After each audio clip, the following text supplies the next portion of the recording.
Have you ever tried to present your coaching offer to someone, but when it came down to you actually giving them the sale, you started to lack confidence? If you've ever experienced this, then this is the perfect episode for you. Because in this episode, I'm not only going to teach you how to build confidence in your coaching offer, but I'm also going to teach you how to build confidence in yourself. When you are building a coaching business, you have to realize that confidence is one of the most important aspects. It's going to show up in your marketing, and it's going to determine how many sales that you get as a coach. And you might be wondering how. How does that matter in my marketing, and how does it determine how many sales I get? And the reason why is because confidence is an energy that your clients can sense. So when you have those moments where you are feeling unconfident in your product, or you're feeling unconfident in the result that you can give them, they definitely can sense that. And they're going to start having thoughts in their head that says things like, well, if this person isn't confident in their own product, then why should I be confident in it? If this person isn't confident in their own framework, and they're not confident in believing that their framework can get me the result that I'm seeking, then why should I spend my money on their product, trusting them on something that they don't even trust themselves? It doesn't matter what type of client you come across. It doesn't matter if the client that you are presenting this offer to is a high-class client who is willing to spend any amount of money on something that they believe can change their life. If they can sense that you are not confident in your product, and you are not confident in the framework and getting them the result that they are seeking, they're not going to spend their money with you. Confidence is going to be the thing that makes or break your business.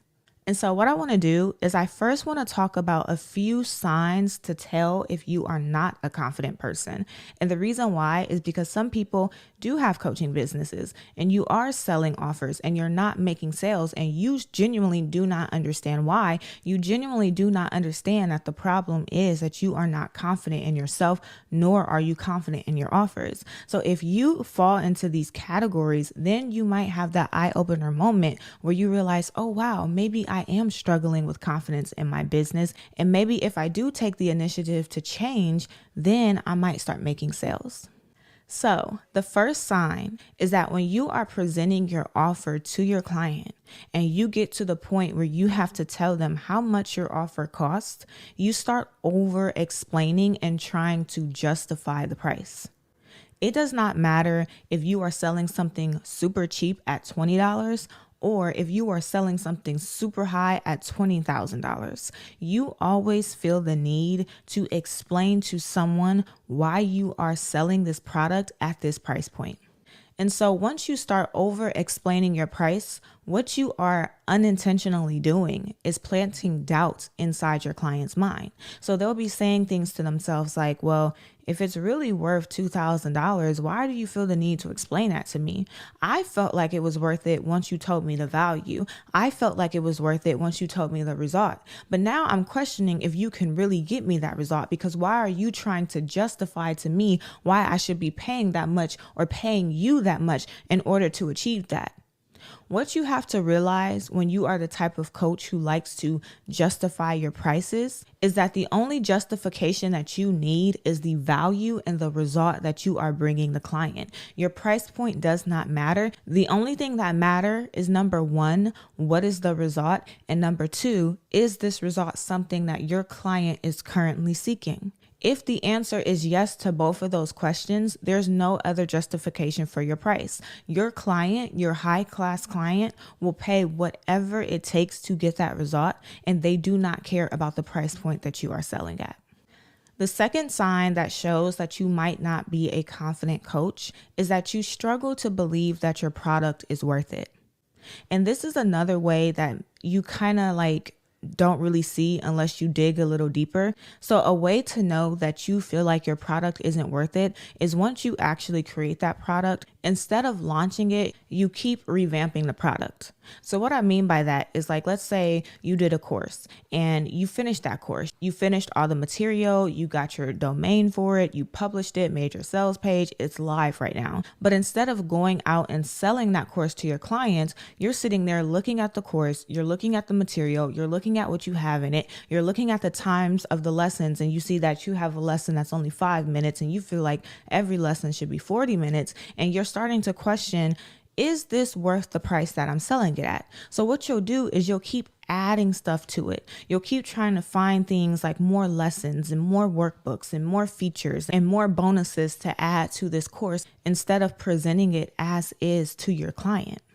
Now, this sounds like a good trait on surface because it sounds like you really care about your client and you really want them to have the best result ever. But that can be a huge downfall for your business because we talked about this in other episodes. But one thing that happens when you have too much information in your course or in your framework is that it starts to make your client feel so overwhelmed where they don't know where to start, and then they wind up not starting anywhere. And that's when you're going to start getting the feedback that says this course is a scam, or this course didn't help me, or this course didn't give me the result that it promised because I didn't even know how to move into it.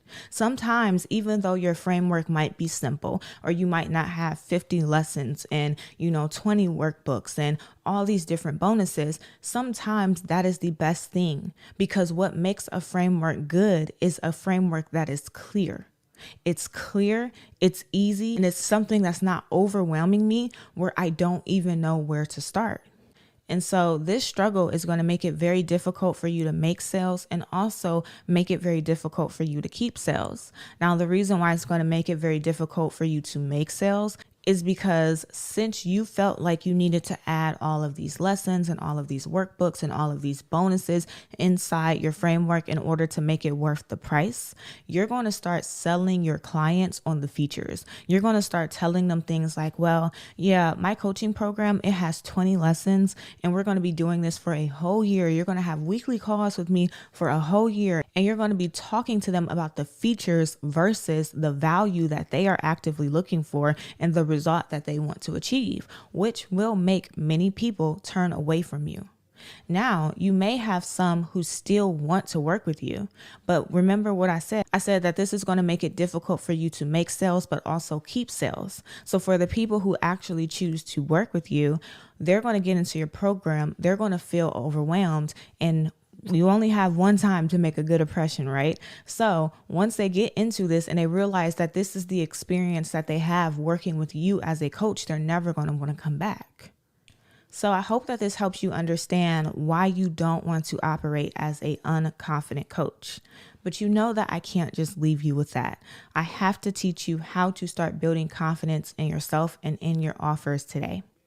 So the first way is to start with a product that scares you versus a product that terrifies you. If you listen to me often, then you know that I am a believer that when you first make the decision to add a new offer to your business, instead of building that offer out first, you want to start with the price of what you want to price that offer at. The reason why is because when you build out the offer first, you are forced to price based on the value of the offer that you build out. And sometimes the value of the offer that you build out is way cheaper than what you anticipated. So you could have wanted to, charge something like, say, $200, but once you finished building out that offer, you realize this is really only worth $50. So I was aiming for $200 and instead I got $50.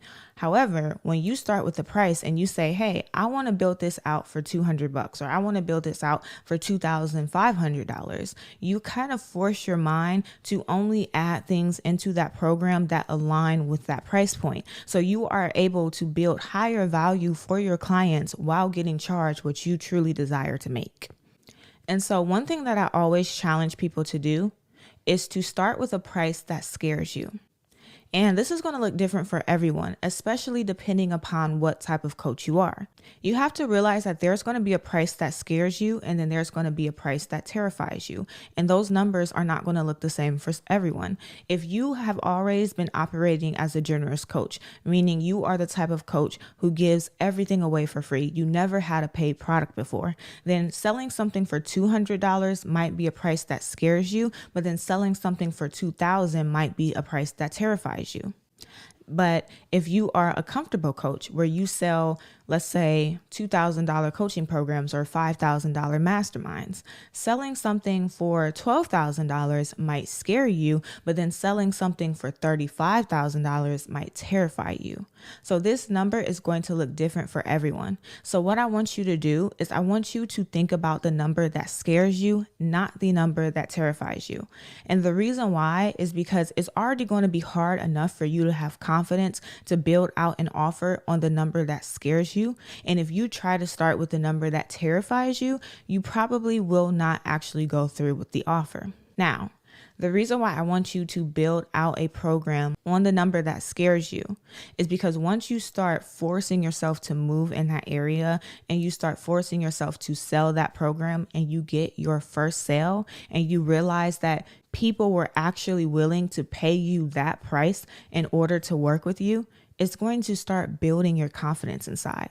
So now you're going to start believing, oh, wow, I really do have what it takes to have a $200 course or a $5,000 coaching program or a $30,000 coaching program. I really do have what it takes. And guess what? You're going to start building more confidence, and then you're going to start creating more offers, maybe even around the number that used to terrify you. Starting with a price that scares you is very beneficial to help you build confidence as a coach. And remember, like I said, this number is going to look different for everyone.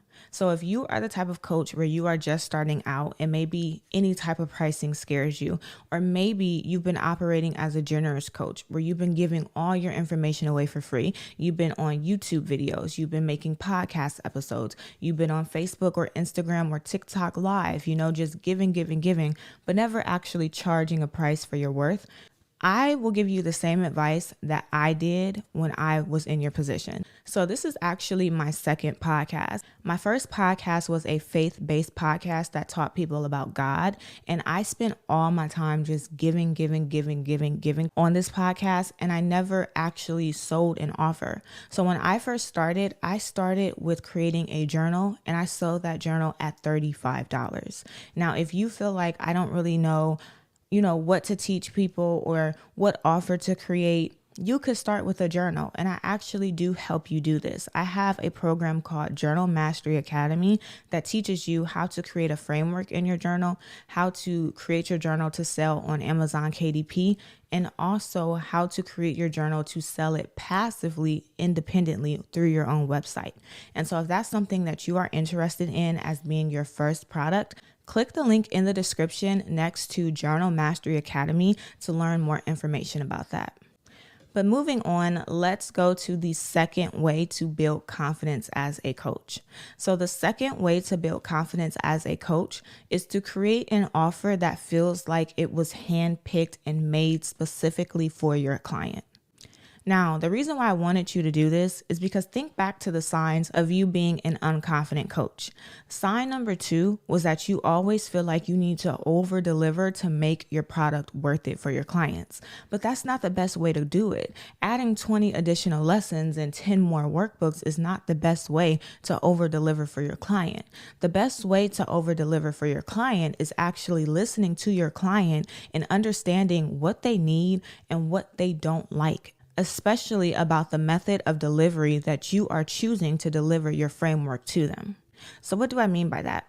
Your framework is the steps that is going to guide your client to their results. But the method of delivery is the way that you're going to present that framework to them. So that could be a course, it could be a journal, it could be a workshop, it could be a coaching program, it could be a book, it could be a YouTube video. There's so many methods of deliveries. So when you are building out your program, not only do you want to have information of how they feel about the result that you're trying to take them to, but you also want to have information about the method of delivery that you are planning to use.